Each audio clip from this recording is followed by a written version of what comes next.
우리가 아브라함부터 우리가 쭉 보셨는데 아브라함과 모세 중간 제일 핵심적인 인물들이죠. 모세부터 다윗 이런 때까지 보면 대략적으로 아브라함부터 어디까지 모세까지가 대략 몇 년입니까? 대략 한 500년쯤 되죠. 왜냐하면 아브라함이 BC 2000년대쯤이고 또 모세가 BC 한 1500년, 1446년쯤이니까 그 다윗이 약 BC 1000년경이거든요. 그러니까 약 1000년, 500년 정도의 어떤 그 사이들이 있거든요. 그래서 그러니까 아브라함부터 이제 모세까지가 약 500년, 그리고 이제 또 모세부터 다윗까지가 약 500년 정도 기간이 되고, 또 다윗부터 언제까지가 남유다가 완전 멸망할 때가 언제입니까? BC 586년이죠. 586년이기 때문에 그때까지 한 500년쯤 되지요. 그리고 이제 마지막 말라기의 마지막 오늘 메시지가 끝나고 신약 올 때까지가 말라기 마지막 메시지 대략 몇 년 돼 있습니까? BC 444년이니까 예수님 오실 때 1년간 이건 450년까지 한 500년간. 그러니까 큰 달만 500년, 500년 이렇게 되어지는데 사실 500년간 많은 일들이 있었던 거. 그러니까 그 사이의 일들을 잘 모르면은 그 다음 시대가 이야기가 좀 어려운 부분이 있는 거예요. 그래서 신약은 갑작스럽게 다가오는 것 같지만 구약의 연장선상에 있기 때문에 그저 마지막 말라기에서 마태복음까지는 성경을 넘기면 한 장밖에 없죠. 뭐 말라기 다음에 한 장 넘기면 마태복음이 바로 나오지만은 시간적으로는 약 450년간의 시간이 지나가 버린 것이거든요. 그래서 그 사이에 무슨 일들이 있었는가? 늘 말씀드린 대로 성경이라고 하는 것은 역사성을 가지고 있고 역사의 배경 속에서 담아냈기 때문에 그래도 그 당시의 역사들이 어떻게 진행됐는가라고 하는 데 한 이해가 없으면 신약 성경이 조금 이렇게 이해하는 데 상당히 어려움들이 있는 겁니다. 그래서 오늘은 사실 조금 더 여러분들이 머리가 좀 아플 수도 있는데 그래도 역사인데 그래도 역사 또 제가 재밌게 가르치면 굉장히 재밌는 건데 그래도 이 중간사 어떤 역사인가 그래서 이 중간 400년, 450년간에 살펴봐야 될 내용들이 좀 있습니다. 그러니까 오늘 헤롯 가문 쪽을 한번 살펴봐야 되고 그 다음에 또 조금 우리 로마 쪽도 동네가 조금 있습니다. 그것도 한번 살펴보셔야 될 필요가 있고 또 그 다음에는 신약 성경에 나타나고 있는 갑자기 등장하는 신약 복음서에 보면 사두개파다, 바리새파다 이런 사람들이 아주 그냥 등장하는 아주 주역들인데 이 사람들이 다 나오게 된 배경들이 있거든요. 그런 것들 조금 아셔야 그게 다 중간기에 나타난 사실들이기 때문에 이런 것들은 신약과 구약을 이어가는데 반드시 필요하다 해서 좀 공부를 하셔야 되고 오늘 그래서 이 중간 역사 중에 특별히 헤롯 가문을 중심으로 조금 공부를 좀 해두면은 신약 성경을 이해하는 데 굉장히 큰 도움이 되어진다.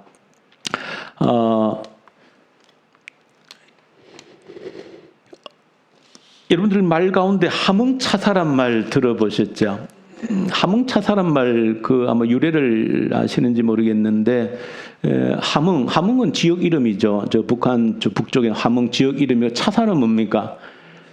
예, 뱃을 이름입니다. 꽤 높은 뱃을 이름인데 그 함흥차사라고 할 때 어떤 뜻으로 쓰입니까? 예, 한번 가면 더 이상 소식이 없다라고 할 때 함흥차사다 그런 말을 쓰는 것이지요. 그래서 그렇게 한번 쓰는 이유는 아마 이제 그 당시에 이제 태조 이성계가 이제 그 위에 이제 조선을 건국하고 난 다음에 참 비극적인 일들이 많죠. 그래서 왕자의 1, 2차 난을 거쳐서 태조 말고 태종이 누굽니까? 태종이 누굽니까? 이방원이죠. 이방원이 왕자의 난을 일으켜서 그 엄청난 우리나라 사극의 아주 주제 1번지가 그게 아닙니까? 그 왕자의 난, 태종, 태조 이런 일들인데 그래서 그때 이제 왕자의 난을 일으켜서 형제들이 그렇게 피비린내 나는 그래서 결국 태종 이방원이 그 형제들을 다 죽이고 자기가 왕이 되어진 거지 않습니까? 그러다 보니까 그걸 본 아버지 태조 이성계로서는 지긋지긋한 것이죠.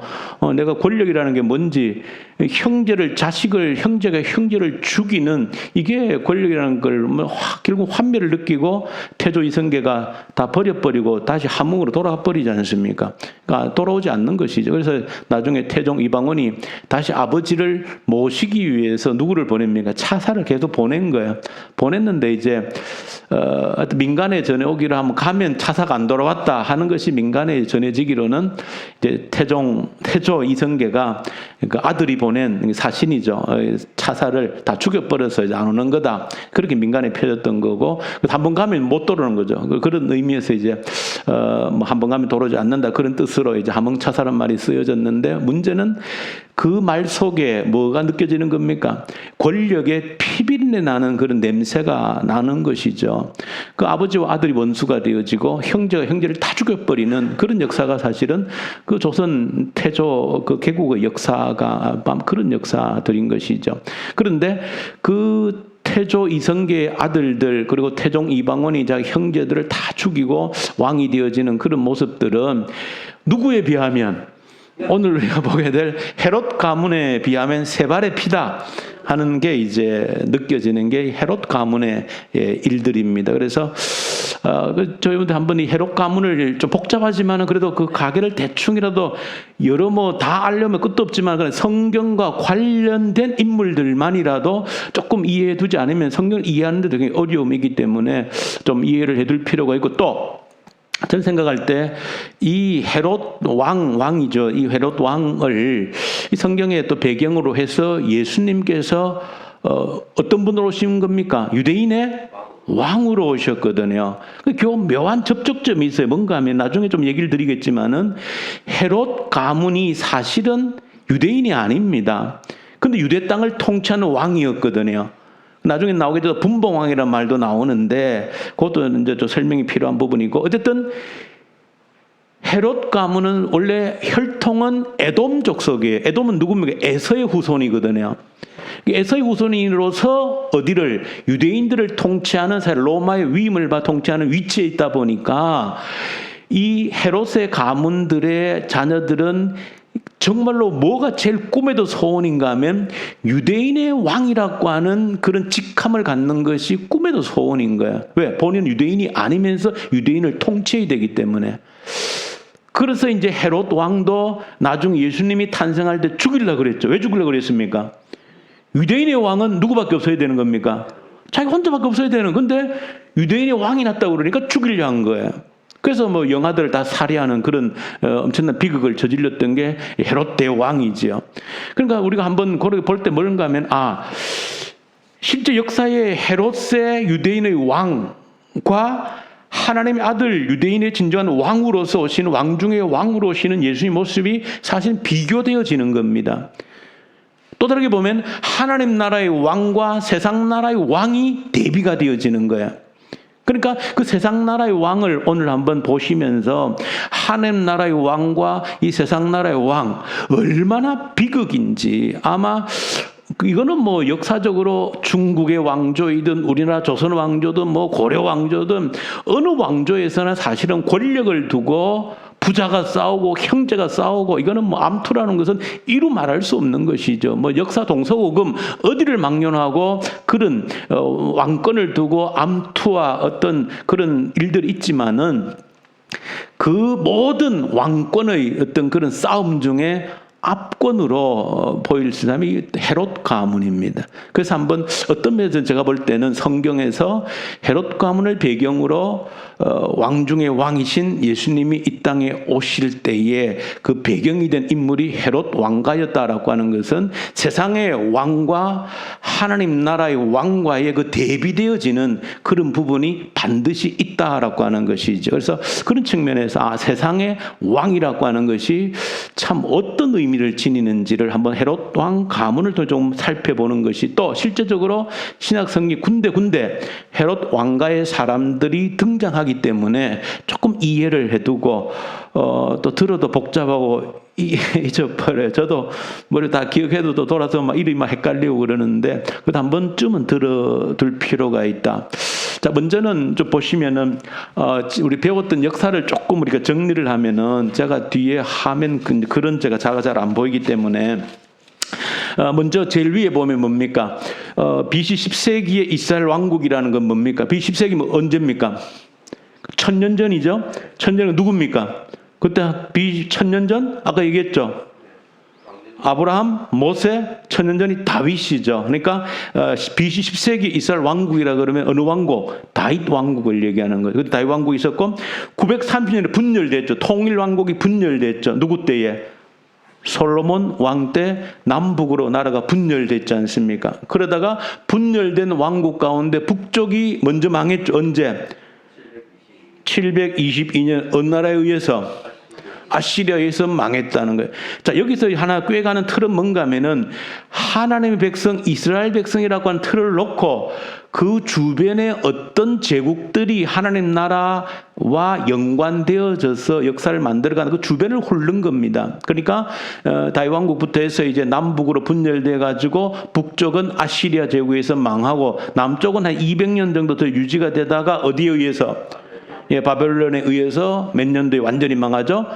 586년에 완전히 망했다는 겁니다. 1차 공격이 605년도부터 시작해가지고 바벨론에 포로로 잡혀갔다가 바벨론은 다시 어디에? 페르시아에 의해서 나라가 망하게 되고 페르시아 제국이 들어서면서 페르시아의 왕 고레스, 키루스 2세가 뭐 하는 겁니까? 모든 유대인들을 돌려보내는 해방령을 내려서 돌아오게 되어지죠. 그때가 언제입니까? 538년. 뭐 거기 9년, 8년, 그 1, 2년은 우리가 역사적으로 뭐 우리가 차이가 있으니까 938년이 이제 돌아오게 되어지는 겁니다. 그래서 유대인들이 돌아왔지만은 이 유대인들은 돌아와서 독립국가를 세웠나요?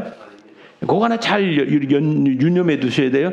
유대인들은 페르시아 왕 때 돌아왔지만은 독립주권국가를 세운 건 아니에요. 뭐만 인정해 줍니까? 쉽게 하면 정치적으로는 자치권만 인정해 준 겁니다. 여전히 페르시아에 있었던 거예요. 자, 그러다가 그래서 페르시아가 이제 그 팔레스틴 땅, 유대 땅을 정치로 통치하고 있었던 거예요. 그러다가 큰 역사적인 세계적인 전쟁들이 있게 되어집니다. 그 대표 누구 합니까? 페르시아에서는 에스더의 남편 아하수에로, 그게 이제 역사책에는 크세스라고 하는 왕이 누구하고 전쟁합니까? 그리스 도시국가들하고 전쟁하는 거야. 그 도시국가, 그리스 도시국가의 대표적인 누굽니까? 우리가 잘 아는 아테네나 스파르타, 이런 나라들하고 페르시아의 에스더 남편이 전쟁을 하는 겁니다. 그 전쟁에서 누가 이겼죠? 아, 영화 300을 안 보셨구나. 보면 페르시아가 집니다. 지고 이제 그리스가 도시국가 승리를 하게 되어지죠. 근데 그리스 도시국가 승리를 하게 되었는데 그리스 그 도시국가들은 얼마 가지 않아서 북쪽에 침략을 받습니다. 북쪽에서 누가 침략을 했을까요? 그리스 북쪽에 마게도니아 누가 일어난 겁니까? 알렉산더의 아버지 필립이 일어난 거예요. 그 필립이 일어나서 남쪽의 도시국가들을 멸망시키고 일종의 통일 헬라 국가를 세우게 되는 겁니다. 그래서 알렉산더의 아버지 필립이 북쪽 마게도니아에 일어나가지고 남쪽의 도시국가들 다 접수하게 되어져 버리는 겁니다. 그러니까 헬라 그리스 제국이 만들어지게 되어지는 거예요. 그래서 알렉산더 그런 얘기 있죠. 아버지 필립이 너무 이제 정복 전쟁을 잘하니까 아들이 굉장히 걱정을 했다 그럽니다. 무슨 걱정했을까요? 역사를 좀 보여주셨네. 그러니까 이 알렉산더 아버지가 너무 정복을 잘하시니까 야, 저러다가 내가 정복할 땅에 남아있겠나 이런 걱정을 알렉산더가 했다. 유명한 얘기가 있죠. 그러다가 결국은 이제 알렉산더가 이제 아버지의 이제 그 뒤를 이어서 세계 정복을 하면서 이제 뭐 인도까지 이집트까지 이제 알렉산더가 이제 헬라 그리스 제국을 형성하게 되어지는 거죠. 자, 그런 것들이 지금 왜 우리가 알아야 됩니까? 역사의 중심이기도 하지만 지금 이스라엘이 뭐가 없다는 거예요? 주권이 없는 나라에서 이스라엘은 가만히 앉아있고 주인들이 바뀌는 거예요. 그냥 지 마음대로. 무슨 이해되시죠? 주권은 언제 없어진 거예요? 북이스라엘은 720년에 끝났고 남유다는 508년에 끝난 거예요. 그럼 독립국가의 주권은 그때 다 사라져버린 겁니다. 근데 그거를 아셔야 사실은 디아스포라라는 말이 뭡니까? 흩어졌다면 언제 흩어진 겁니까? 나라가 망할 때 흩어졌던 사람들이 언제 첫 번째는 북쪽의 사람들이 흩어졌고 남쪽의 사람들도 나라가 망하면은 항상 세 종류라 그랬죠. 사람들, 백성들은 첫 번째 어떤 사람? 남아있는 유민들이 일부 있고 그 다음에는 포로로 잡혀가는 사람들이 있고 세 번째는 그렇죠. 미리 도망간 사람들이 생기는 거예요. 세 종로 나눠지거든요. 그러니까 나라가 망하면서 포로로 잡힌 사람들이 있고 남은 유민들도 있지만 상당수 사람들은 지중해 연안 전체로 유대인들이 흩어지는 겁니다. 그래서 흩어진 유대인들 디아스포라라고 그러는 거고, 그 디아스포라가 전 세계에 안 간 곳이 없어요. 일본에도 들어왔습니다. 지금도 중국에 유대인들이 있습니다. 중국화된 유대인들이 있어요. 러시아에도 있죠. 그러니까 전 세계 유대인들이 가지 않은 곳이 없습니다. 언제 갔는가? 바로 역사적으로 망했을 때 간 사람들입니다. 예를 들면 사도행전을 보는데도 이런 배경을 모르면 이해 못할 부분들이 많이 나와요. 누가? 바울의 위대한 동력자가 누굽니까? 브리스길라와 아굴라. 아굴라가 어디 사람이에요? 유대인이에요. 유대인인데 어디 살았습니까? 본도에 살았다고 되어 있어요. 본도가 어디냐? 지금 터키의 북쪽 흑해 연안이거든요. 그건 유대인들이 사는 지역이 아니지요. 지금의 터키 흑해 연안이니까. 그런데 거기에도 유대인이 살았던 거예요. 왜 살았을까, 유대인이? 그렇죠. 그때 도망간 흩어진 유대인들이 곳곳에 살고 있었던 겁니다. 예수님의 육신의 아버지 요셉이 어디 살고 있었습니까? 갈릴리에 살고 있었던 거예요. 고향은 어디입니까? 본래 고향은 베들레헴이에요. 근데 거기도 역시 사실 북쪽으로 올라가 살고 있었던 거예요. 그래서 어쨌든 모든 거주 이런 이들이 생겼던 이유고, 또 사도행전을 이해할 때도 헬라파 유대인이라는 사람들이 있습니다. 히브리파 유대인들이 있고 헬라파 유대인 누굽니까? 헬라파 유대인들. 바로 흩어진 유대인들이에요.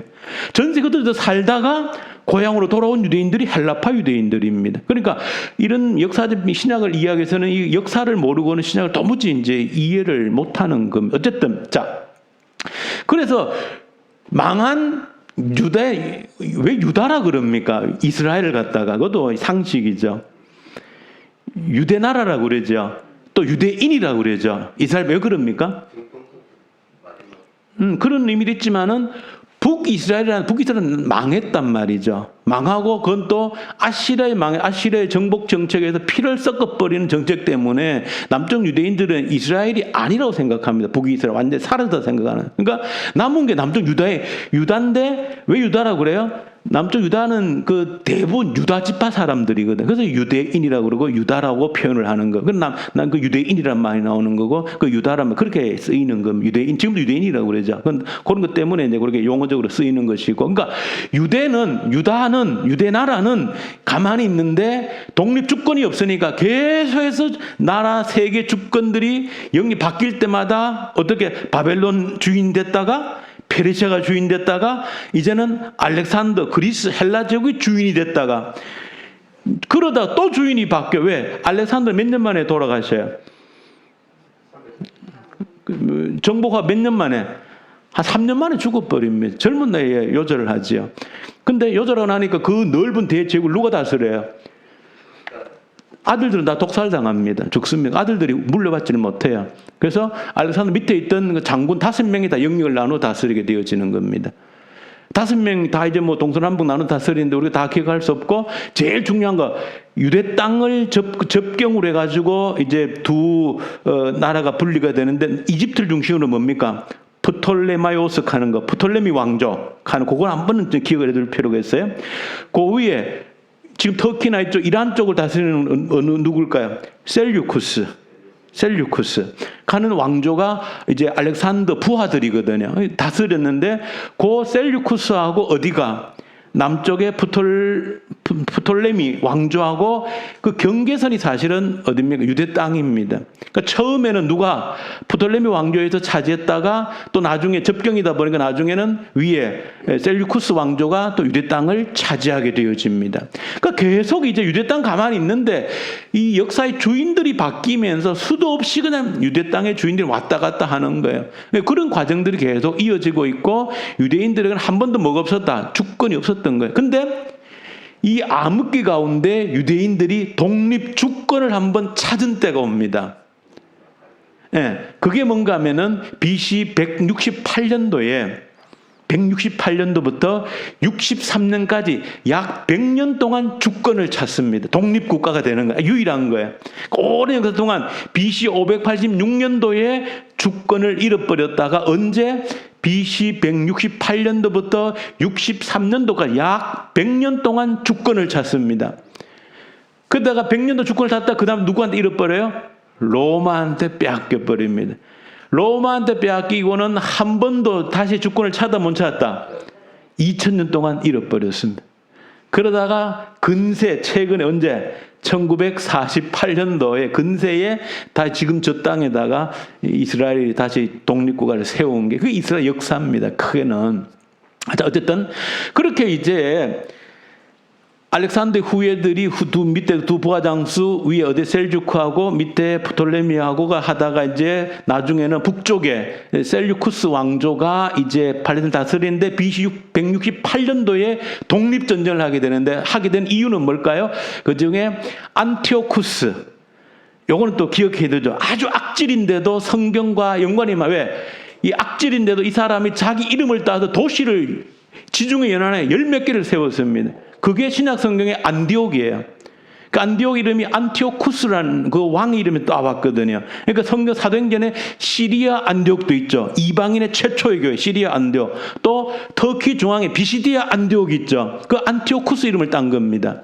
자, 그래서 안티오쿠스 4세가 아주 유대인들을 무지막지하게 핍박을 합니다. 그러니까 유대인들은 죽어도 뭐 안 되면 성전을 사수해야 되잖아요. 성전에다가 돼지 피를 뿌려버리고요. 성전 제사를 못 지내게 하고요. 그 엄청난 핍박을 가하니까 그 독립운동이 일어난 겁니다. 그래가지고 엄청 핍박 가운데 성전을 더럽힌 거예요. 유대인들은 성전을 더럽히면 목숨을 걸어버리는 거죠. 그 때문에 이제 유다가 오랜 시간 동안 있다가 168년에 BC 168년에 유다 가문 중에 마카비라는 사람이 마카비라는 뜻은 망치라는 뜻이에요. 아주 과격한 사람이 독립을 이제 쟁취를 하게 되어지는 겁니다. 그래서 독립한 그 왕조 이름을 갖다가 그 조상 중에 하스몬이라는 사람이 있었기 때문에 존중하는 그래서 그 독립한 왕조를 하스몬 왕조라 그렇게 얘기하는 겁니다. 그래서 한 100년 정도 이제 유다가 독립을 유지하게 되어지는데 그때 신약 성경에도 있는 절기가 하나 생깁니다. 왜? 그 안티오쿠스 4세가 완전히 성전을 완전히 돼지 피로 더럽히는 그런 걸 만들었기 때문에 성전을 청결하게 하는 수전절이 그때 만들어지게 된 거예요. 신약에도 나와 수전절은 그때 만들어진 겁니다. 그러다 이스라엘 히브리어는 하누카라고 하누카. 성전을 청결하게 하는 그게 그때 이제 생겨지게 되어지고 자, 근데 그렇게 100년 동안 유대인들이 이제 독립 왕조를 유지했는데 인간의 왕조는 불안 안 불안? 불안한 거예요. 그러니까 100년 유지한 것도 잘 유지한 거예요. 그러다가 100년 유지할 쯤에 이제 그때가 될 쯤에 이제는 로마가 제법 세력을 키울 때입니다. 그때 100년을 유지할 쯤에 그러니까 망할 쯤이 BC 63년경인데 이때가 여러분 역사에 잘 아는 로마의 삼두 정치가 있을 때입니다. 삼두 정치가 누굽니까? 옥타비아누스는 후기 삼두 정치하는 사람들이고 전기 삼두 정치는 누굽니까? 세계사. 삼두 정치 다 시험은 쳐보셨을 텐데 왔노라 보았노라 이겼노라 누굽니까? 율리우스 카이사르 시저. 우리 성경에 이것도 지난 수요일도 제가 용어 정리를 해드렸는데 가이사란 말 있죠. 우리 신약성에 가이사라 번역되어 있잖아요. 가이사의 것은 가이사에게. 가이사라는 단어. 그 다음에 영어로서는 시저라 그러죠. 또 일반적으로는 카이사르 이렇게 해놨습니다. 이거 우리 율리어스 시저, 카이사르 같은 음력을 그렇게 차이롭게 한 거고 영어로는 시저라 하기도 하고 그 삼두정치 한 사람이 율리어스 카이사르죠. 이 사람인데 이 사람이 나중에 황제가 되려 하다 결국 황제가 못 됐죠. 자기 측근에게 죽죠. 이제 배신을 당해서 못 됐는데 그와 함께 누굽니까? 삼두정치를 이끌었던 사람이 누구예요? 크라수스하고 또 한 사람? 폼페이우스. 근데 이제 유대 땅에 망할 때 유대 땅을 정복한 사람 폼페이우스입니다. 폼페이우스. 그러니까 그 삼두 정치를 하고 로마도 그런 공화정에서 황제 재정으로 넘어가는 그 과도기 삼두 정치 때에 지금 이 팔레스틴에서는 100년간의 왕조를 유지해 오다가 왕조가 100년 유지되면 필연적으로 뭐가 있다고요? 그쪽 왕권 내부 분열이 치열한 겁니다. 그래서 거기에도 나중에 상세 보시면은 하수원 왕가의 왕권 쟁탈전이 행정안에 벌어진 겁니다. 그러니까 내부에 왕권 쟁탈전 하다가 외부 침략을 막지를 못한 겁니다. 그래서 누구를 폼페이우스에게 이제 정복당해서 로마 식민지가 그때 되어진 겁니다. 그런 로마 식민지가 될 때 아주 정치적이고 약삭 빠르고 교활하고 정치인 인물이 누구냐? 우리가 알고 있는 헤롯 대왕의 아버지 안티파터라는 사람이에요. 이 사람이 누군가 하면은 마지막 하스몬 왕가의 비서로 있던 사람입니다. 쓰임 받다가 폼페이우스가 정복하고 나서 보니까 딱 보니까 그렇잖아요. 이제 정복을 했으면 다 직접 통치하기 어렵거든. 뭔가 대리자를 세워 통치하는 건데, 그때 이제 그 행정관으로 할 수 있도록 세운 사람이 여러 정치 구도를 봤을 때 하스몬 왕가는 막 저들끼리 왔다 갔다 치고받고 싸우고 있고 하니까 그 집정관이고 유대인이 아니면서 영향력 있는 그 안티파터 헤롯 대왕의 아버지를 그 유대 땅의 행정 집정관으로 임명을 해버리는 겁니다. 그래서 헤롯이 들어서게 되는 결정적인 이유가 되어지는 거예요. 자, 그래서 헤롯 아버지가 들어서 난 다음에 이제 그 아들이 헤롯 대왕이고 성경에는, 그러니까 구분하기 위해서 성경에 나오는 사람을 헤롯 대왕이라고 우리가 칭하는 겁니다. 요거는 아까 얘기한 대로 이제 알렉산더가 망하고 북쪽은 녹색이 누굽니까? 셀류쿠스 왕조가 다스리고 남쪽에 저 뭡니까? 이집트 있는 저 분홍색이 누굽니까? 프톨레미 왕조가 어디가 딱 경계입니까? 딱 유대 땅 경계를 이루고 있는 거. 저렇게 이제 지냈던 겁니다. 자, 요거는 여러분들이 제가 재밌게 표현한 건데, 로마가 속주를 지배하는 정책이 뭐라고요? 제가 그냥 재밌게 표현한 건 한 놈만 팬다 정책입니다. 이게 무슨 말일까요? 로마가 속주를 다스리는 방법, 한 놈만 팬다. 그게 무슨 말인가 하면, 이게 정복은 하지만은 뭐가 어려웁니까? 공성보다도 수성이 어렵다고 그러잖아요. 지키는 게 어렵다고요. 그러니까 공격해서 빼앗는 것, 정복하는 건 한 번에 할 수 있는 일이지만 그것을 오랫도록 유지하고 지키는 건 쉽지 않은 거야. 그러니까 로마가 탁월하게 정복지, 속주들을 다스리는 탁월한 방법이 있었기 때문에 오랫동안 유지한 거거든요.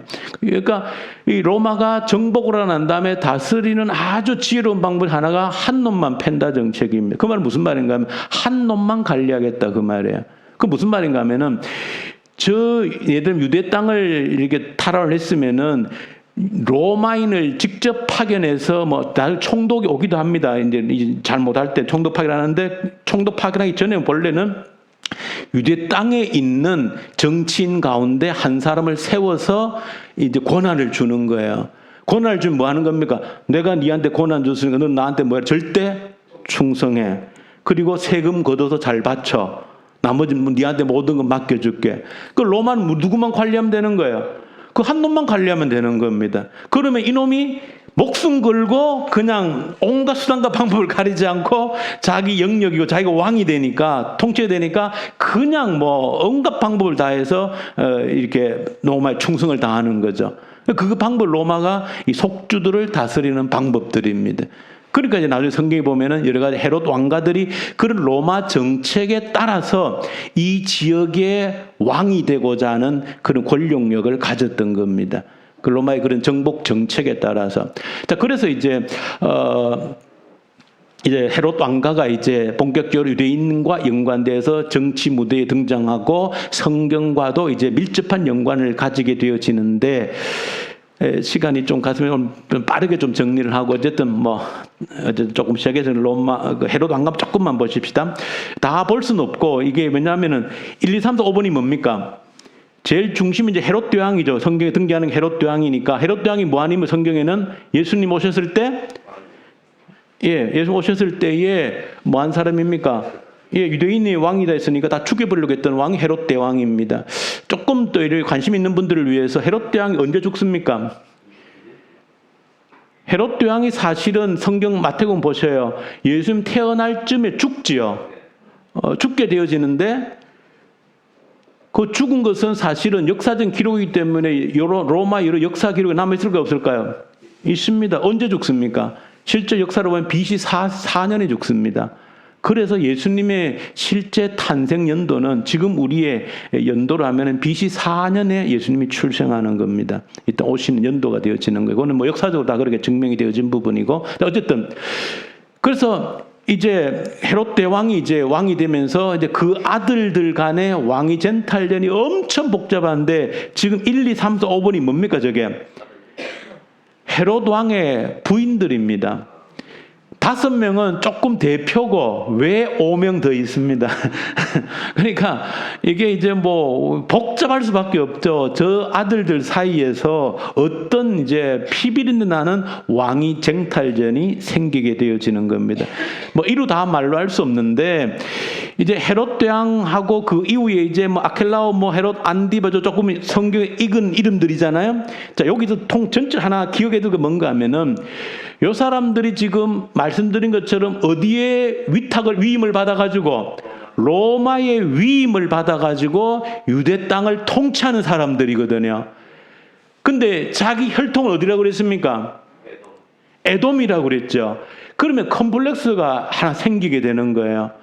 내가 유대인들을 다스려야 되는데 유대인들을 다스리기에 가장 핸디캡 어떤 컴플렉스가 있겠습니까? 내가 유대인이 아니라는 컴플렉스가 있는 거예요. 그리고 그것 때문에 유대인을 정통성을 인정을 못 받는 거예요. 유대인이 왕으로서의 정통성을 인정받기 어려운 거예요. 우리 조선 왕조 사학 보면 나오잖아요. 적자가 아니면 뭐 정통성이 있니 없니 이래가지고 계속 싸우는 그런 거 보지 않아요. 마찬가지예요. 그러니까 헤롯 가문이 유대인의 왕으로서 다스린 데에는 정통성을 인정받지 못하는 단점이 있는. 그러니까 헤롯 왕도 그렇고 그의 아들들도 그렇고 오직 한 가지 하고 싶은 게 있는 겁니다. 자기 피는 못 바꾸죠. 이미 나는 에돔의 계열이기 때문에. 하나 조금 세탁할 수 있는 방법은 뭡니까? 누구를 얻는 거예요? 그 부인을 유대인으로 얻음으로써 그래도 반쯤은 유대의 혈통이라는 걸 주장하고 싶은 거예요. 그러니까 헤롯 대왕부터 그 아들들은 어떻게 해서라도 유대인 왕비를 얻어서 내가 그래도 유대의 혈통을 가지고 있다는 것을 하려고 하는 굉장히 몸부림이 있습니다. 왜 그걸 알아야 나중에 제일 유명한 사건 있죠. 세례 요한을 죽인 사람이 누구예요? 저기 나오는 헤롯 안디바거든요. 헤롯 안디바가 저 밑에는 헤로디아하고 결혼한단 말이에요. 나중에. 왜 헤로디아 결혼했는가? 헤로디아가 유대인 하스몬 왕과 혈통입니다. 그러니까 헤롯 안디바로서는 하스몬 유대 왕가의 혈통과 결혼하는 것이 자기의 왕권의 정통성을 유지하는 제일 좋은 방법이기 때문에 그러니까 동생의 아내를 빼앗은 겁니다. 왜? 나중에 그 동생은 이제 분봉왕이 못 됐거든. 그러니까 권력도 없는 사람 빼앗아 버리고 헤로디아는 권력욕이 있으니까 또 분봉왕인 안디바와 결혼을 해버린 하여튼 그런 게 다 뭔가 있는가 하면 유대인 특별히 또 유대인 중에서도 하스몬 왕가의 혈통하고 헤롯 왕가는 어쨌든 결혼하려고 하는 그런 흐름이 계속 나타납니다. 그래서 헤롯 대왕도 5명의 중요 부인들 왕비들 가운데 한 명이 누굽니까? 하스몬 왕가의 왕비입니다. 그게 바로 지금 2번입니다. 이름은 저 안적은 미리암네라고 하는 사람 왕비가 하스몬 왕가의 혈통입니다. 그런데 미리암네로부터 하스몬 혈통인데 장남 차남 있죠. 2명이 있는데 알렉산더와 아리스토블루스라고 하는 2명의 아들이 있는데 사실은 헤롯 대왕이 미리암네에게 사랑했는데 정치적으로도 결혼했지만 굉장히 사랑했는데 결국은 왕위 쟁탈전 때문에 다른 아들이 다른 사람이 모함막 해가지고 자기 아내도 미리암네도 자기가 독살해 죽여버리고 2 아들 알렉산더 아리스토블루스도 죽여버리고 자기 손을 다 죽여버립니다. 왜? 자기 왕권을 쟁탈하려는 그건 다 모함을 하잖아요. 그러니까 다 죽여버리는 겁니다. 그런 비극들이 저 가문에 계속 흘러내려가고 있는 거죠. 자, 그래서 저기 보시면은 하나 안 내려오네 지가. 이제 요거는 자 위에 조금 보고 보십시오. 그래서 되어져 있는데, 그러니까 헤롯 대왕은 사실은 나중에 성경 신약에 보면은 분봉왕이라는 거 있죠. 분봉왕이라는 거는 사실 우리가 분봉이라는 말은 잘 역사책에 나오지 않는 건데 일반 세계 역사와 비교한다면은 영주라 생각하면 됩니다. 그 왕보다는 한 단계 낮은 거예요. 그러니까 왕으로 있던 사람들이 있었고 헤롯 가문 중에 누가 유대인이 왕으로 있던 사람이고 나머지는 대부분 분봉왕들입니다. 그런데 처음으로 유대인의 왕으로 그래도 인정을 받은 사람은 누구다? 헤롯 대왕입니다. 그의 아들들은 대부분 분봉왕들이 되어진 거예요. 그러니까 헤롯 대왕이 자기 있을 때 이제 밑에서 부인들이 많고 자녀들이 많으니까 그만큼 권력 암투가 뭐 피비린내 나는 죽이고 죽이는 암투들이 계속 이어진 겁니다. 자, 그런 가운데 그래서 이 헤롯 대왕도 죽기 전에 자기 후계자를 몇 번 바꾸는 거예요. 그래 하다가 결국은 이제 자기도 결국은 뭐 안티파트라고 하는 또 저기 나오지 않는 또 다른 배에서 아들이 있습니다. 그래서 또 서로 해서 죽여 하다가 자기가 왕이 될 줄로 생각하다가 이 안티파트라는 아들은 아버지까지 죽이고 먼저 왕이 돼야 되다 생각하다 발각되어 가지고 또 죽임을 당하고, 그리고 죽임 당한 다음에 닷새 뒤에 헤롯 왕이 죽고 이런 일들이 일어나게 돼요. 하여튼 비극이라고 하는 말로도 할 수 없는 비극들이 일어나는 게 저 집안입니다. 어쨌든 그러나 헤롯 왕이 죽고 난 다음에 이제 그 우리가 알고 있는 유대 땅을 다스리는 사람이 세 아들인데 누굽니까? 4번 있죠. 아켈라오, 그 다음에 헤롯 안디바, 그 다음에 헤롯 빌립. 요 세 사람이 요 땅을 이제 분할 통치하게 되는 겁니다. 그러니까 아킬라오가 어디가 포함되는 겁니까? 저 땅이 돼도 예루살렘과 유대가 포함되는 땅들이죠. 그 다음에 안디바, 헤롯 안디바는 어디 지역입니까? 갈릴리 지역쯤입니다. 그리고 빌립은 더 북쪽 지역을 다스리게 되어지는 거예요. 다 요거는 영주들입니다. 그 분봉왕이라 그러는 거예요. 그럴 때 예수님 탄생일 때 누굽니까? 헤롯 대왕이 죽고 그 뒤에 누가 들어선 겁니까? 아켈라오가 들어섰지요. 자, 그래서 애굽으로 도망가고 다시 또 이제 나중에 돌아왔을 때 어디로 갑니까? 갈릴리로 가게 된 그런 일들이 있었죠. 자, 이렇게 세 아들이 이제 다스리다가 아켈라오는 굉장히 성격이 아버지를 닮아 급해가지고 폭정을 하다가 9년 만에 쫓겨납니다. 9년 만에 쫓겨납니다.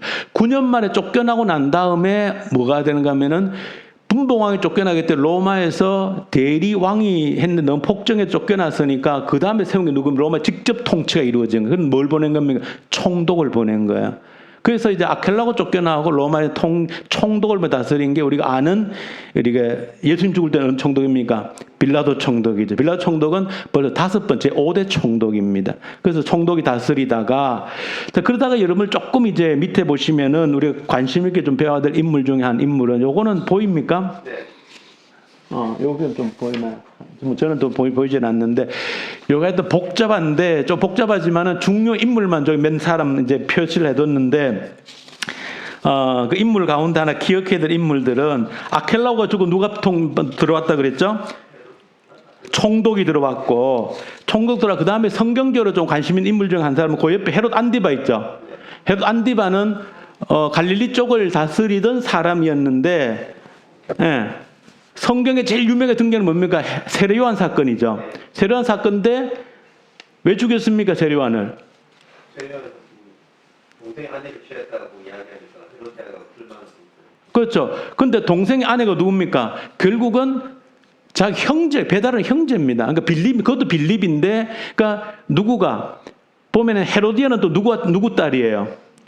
아까 얘기했던 미리암네 유대인 왕비의 아들 중에 두 번째 아리스토블루스의 딸이 누굽니까? 이 헤로디아입니다. 그 헤로디아가 처음에 누가 결혼한 거예요? 삼촌과 결혼한 거예요. 원래는 빌립이라는 삼촌과 결혼했는데 헤롯 안디바가 아까 얘기했죠.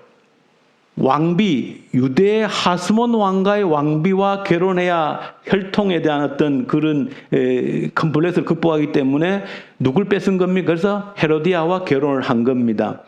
자, 그래 해서 이제 자신이 결혼했고, 그 다음에 옆에 있는 누굽니까? 저 북쪽 딸 빌립 있죠? 빌립은 누구와 결혼합니까? 그러니까 헤로디아의 딸, 그러니까 헤로디아의 본래 남편 빌립과 사이의 딸이 살로메인데 그 살로메하고 또 삼촌 누구하고? 빌립하고 결혼을 하게 되는. 그러니까 아까 제가 말한 대로 헤롯 가문의 족보는 무슨 족보다? 강아지 족보라는 게, 그래서 제가 말씀드린 그런 이유입니다. 그러니까 이게 다 혈연적으로 엮여져 있는데, 그러니까 이유는 아까 얘기 드린 것처럼 다른 이유가 아니고 헤롯 가문들이 어쨌든 유대 혈통이라는 것을 주장하기 위해서 계속 저런 무리수를 두게 되어지는 겁니다.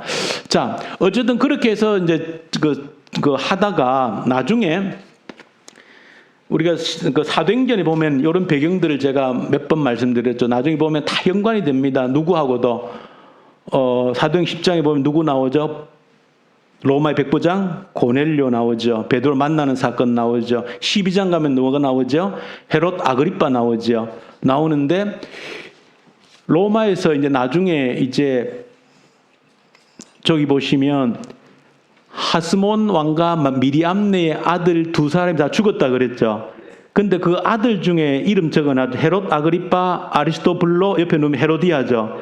아까 헤로디아는 뭐 이렇게 복잡하게 결혼한 것에 설명을 드렸고 헤롯 아그리파하고 아리스토블로는 그렇게 아버지가 처참하게 죽임을 당하고 난 다음에 로마로 유학을 갑니다. 로마로 유학을 가는데 하나 조금 재밌게 아셔야 되는 것은 유학을 가가지고 헤롯 아그리파는 누구하고 공부를 같이 하는가 하면은 칼리굴라하고 공부를 같이 하고 옆에 있는 아리스토블로는 누구하고 클라우디우스 황제가 된 클라우디우스하고 같이 공부한 친분을 맺습니다. 굉장히 서로가 정치적 배경이 되어지는 거야.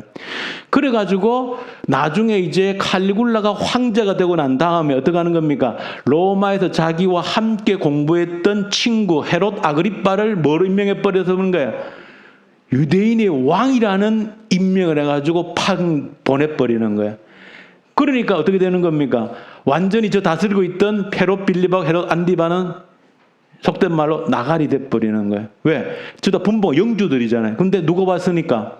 왕이 왔으니까 다 쫓겨나 버리는 거죠. 그래서 이제 헤롯 아그리파가 이제 유대인의 왕으로 온 거죠. 왕으로 왔는데 그 왕으로 와서 굉장히 폼이 나잖아요. 그냥 교만하죠. 그래서 사도행전을 보면은 나중에 12장에 죽을 때 어떻게 죽습니까? 사람들로 하여금 신이다는 소리를 듣다가 하나님이 쳐서 충이 먹어 죽었다. 헤롯 아그리파입니다. 그런데 헤롯 아그리파는 또 무슨 위기가 닥치는 겁니까? 자기 정치적 뒷배가 로마의 칼리굴라인데 칼리굴라가 암살로 죽잖아요. 그래서 이제 위기를 느껴서 자기 어떤 정치 배경을 위해서 야고보 사도를 죽이게 되어지는 겁니다. 자기 이제 민심을 얻기 위해서. 그런 게 다 배경이 되어져 있는 겁니다. 그러다 결국 헤롯 아그리파는 죽게 되어지죠. 죽게 되어지고 그러면 이제 유대의 왕으로 올 사람이 누굽니까? 남은 사람이 아리스토블루죠. 왜? 누구와 칼리굴라가 죽고 난 다음에 왕이 누구 됐습니까? 클라우디우스. 클라우디우스하고 같이 공부했던 사람이 누구라고요? 아리스토블루라고요. 그러면 로마 황제 클라우디우스로서는 누구를 유대 왕으로 보내야 되겠습니까? 당연히 아리스토블루를 유대 왕으로 파견하겠죠. 왜냐하면 참 여러분들이 정치로 보면 재미있어요. 클라우디우스가 황제가 되고 난 다음에 고넬료가 속해 있는 이달리아 부대를 가이사라로 파견했죠. 해외 주둔입니다. 근데 왜 해외 주둔 시켰을까요? 유대인 반란 때문에 그런 거예요. 왜? 유대 땅에 지금 왕이 누구예요? 헤롯 아그리파예요. 이 아그리파 누구라고요? 저는 독살된 칼리굴라의 친구란 말이에요. 그러니까 클라우디우스 황제로서는 가장 반란이 일어날 위험 지역이 이 유대 땅인 거예요. 왜? 칼리굴라의 친구인 헤롯 아그리파가 유대인의 왕으로 있으니까. 그래서 클라우디우스가 왕이 되고 헤롯 아그리파는 죽었으니까 이 유대 땅의 안정을 기하려면 제가 가장 믿을 수 있는 사람 누구를 보내야 됩니까? 예, 아니 누가? 아리스토블루를 유대인 왕으로 보내면 가장 적격인 거예요. 근데 잘 보시면은 아리스토블루는 왕으로 오지 않습니다. 근데 우리 한 가지 오늘 뭐 마지막 결론으로 제일 은혜가 받아야 될 이 사람인데 이 로마서에 이 사람 이름이 나옵니다. 바울이 편지를 쓰면서 로마서 나중에 적어놓은 게 있는데 여기 보세요. 10절에 뭐라 해놨죠? 그리스도 안에서 인정을 받은 아벨에게 문하라. 그 다음 누구예요? 아리스토블로의 권속에게 문하라. 이렇게 되어 있는 거예요. 그러니까 이 아리스토블로는 참 그 피비린내 나는 헤롯 가문 중에 하나의 별입니다. 꽃입니다. 그 피빈 나는 가문에 그 살아남았죠. 부모도 다 암살당하고 어머니도 암살 다 죽었는데 로마 유학 갔다가 결정적으로 본인이 왕이 될 수 있는 모든 정치 여건을 갖춘 거예요.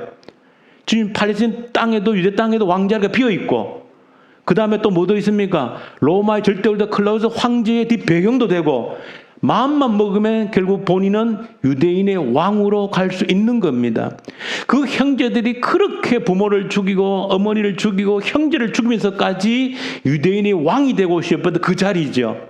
그런데 아리스토블로는 아무런 정적도 없이 왕이 될 수 있는 모든 기회가 있었지만은 그 자리를 포기하고 오지 않는 겁니다. 그래서 이 이름이 로마서 16장에 나오는 거예요. 바울이 아리스토블로의 권속, 그 말은 무슨 얘기입니까? 로마에 가서 예수 믿었다는 얘기예요. 그리스도인이 되었다는 얘기입니다. 그래서 그는 권력을 포기하고 그리스도인으로 살기를 작정한 겁니다. 이런 것들도 로마의 참 그 말할 수 없는 가문 속에서 그래도 특별한 한 사람이 있었구나 하는 것을 알게 되어지죠. 자, 그 뒤에도 여러분들 보시면은 사실은 그 헤롯 아그리빠의 또 아들들이 있습니다. 그 나는 사도행전 26장에 가면은 베니게 또 총독 누굽니까? 벨릭스 총독하고 또 이 부부가 되어지고 총독 부부가 되어지고 또 누굽니까? 드루실라가 또 뭐 이렇게 있는데 이 드루실라 결국 나중에 막 폭발하다가 또 비참하게 베소비우스 화산 폭발돼 죽임을 당한다. 그런 비극적인 역사가 계속 이어집니다. 어쨌든 오늘 헤롯 가문 뭐 좀 복잡한 내용을 들으면 또 금방 다 잊어버리시겠지만 그래도 한 가지는 결론적으로 이런 비극적인 헤롯 왕가를 배경으로 왕 중의 왕으로 예수 그리스도가 이 땅에 오셨다라고 하는 것은 이 인간 세상 나라의 왕이라고 하는 것이 어떤 의미인지를 적나라하게 보여주는 이 배경이 헤롯 왕가이고 그걸 배경으로 진정한 왕 중의 왕이신 예수 그리스도가 오셨다라고 하는 것은 굉장한 의미가 있다라고 하는 것이죠. 그래서 어쨌든 좀 복잡하지만은 앞으로 이 헤롯 왕가를 배경으로 신약 성경이 펼쳐지기 때문에 조금은 한번 우리가 눈여겨봐야 될 그런 내용들이 되겠습니다. 또 다음에 또 한번 뭐 인물들이 나오면 조금 첨언해서 조금씩 설명을 더 드리면 되겠습니다.